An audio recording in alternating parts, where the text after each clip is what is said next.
But Manny stuck to his now slightly modified plan. Keep your head down, work hard, and find a way forward when you can. And in the meantime, he surfed.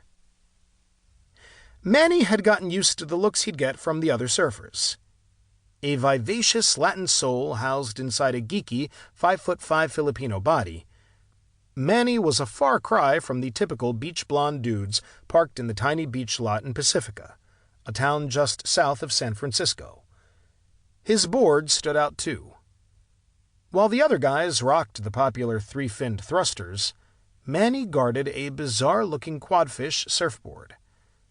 As the name suggests, the quadfish has 4 fins and a tail that resembles a chirpy carp about to chow down on dinner. You could say the look was, well, whack, but it suited Manny just swimmingly. And besides, the heckling would usually stop as soon as he caught his first wave. See, Manny's odd-looking board had a big advantage, in that it was super fast. And Manny was a crackerjack surfer. He gracefully carved his turns on the waves, turning the heads of every onlooker on the beach as he did. When it came time to pack it up and head back to the parking lot, Manny would invariably get stopped by a sea-sprayed bro. "Hey, can I see that thing?" the one-time mocker, now turned gawker, would ask. Such interactions would prove formative in more ways than one. It occurred to me at that moment that the rest of my life isn't going to be determined by other people's formulas. Manny recalls of the experience. I'm going to determine my own formula because nothing else is really going to work.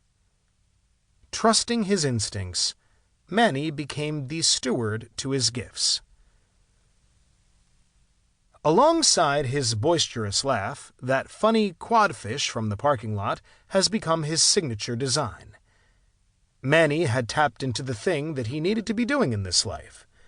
He didn't mind one bit that I was waiting and salivating while he calmly doctored up that taco. He had ceased conforming to what the world wanted him to be and began bopping to his own beat. Shapers adhere to a craftsman-like culture. If you're a shaper, you put your stamp on your work. You earn your stripes. You sync with a rhythm of life that lights you up. At times, work may be a frightening obstacle and obsession, but shapers move through adversity with temperament and tenacity, a determination to continually improve and evolve, a willingness to experiment and learn from mistakes, to create on the fly, to work fluidly, to persevere and be patient in equal measure, to unwaveringly nourish the soul. A shaper is someone who becomes energized by work. The way they work provides for the highest expression of self. They lead deeper and more fulfilling lives because what they do every day serves them and the greater good. If it sounds like I'm talking about more than handcrafting surfboards, I am.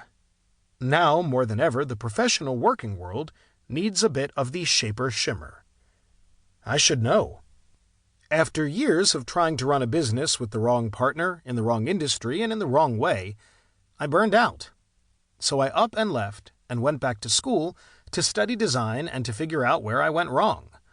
Or perhaps why I went wrong. It turned out that my workaholism was a container for my fear of failure.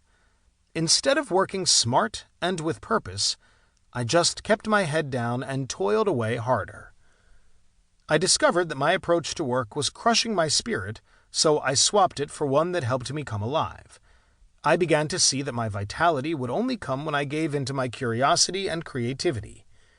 I realized that I needed to rest and reassess so that I could show up for others as my best self. Over time, I was able to earn a living by doing what fuels me, learning, teaching, and helping. I too know that I'm no exception because every day I work with people who use the strategies in this book to transform how they work and discover meaning. I've witnessed these approaches succeed time and again. Producing over posturing, empowering over embittering, asking over telling, giving over taking, leaning in rather than opting out. It's no secret that we're facing an unprecedented crisis in work.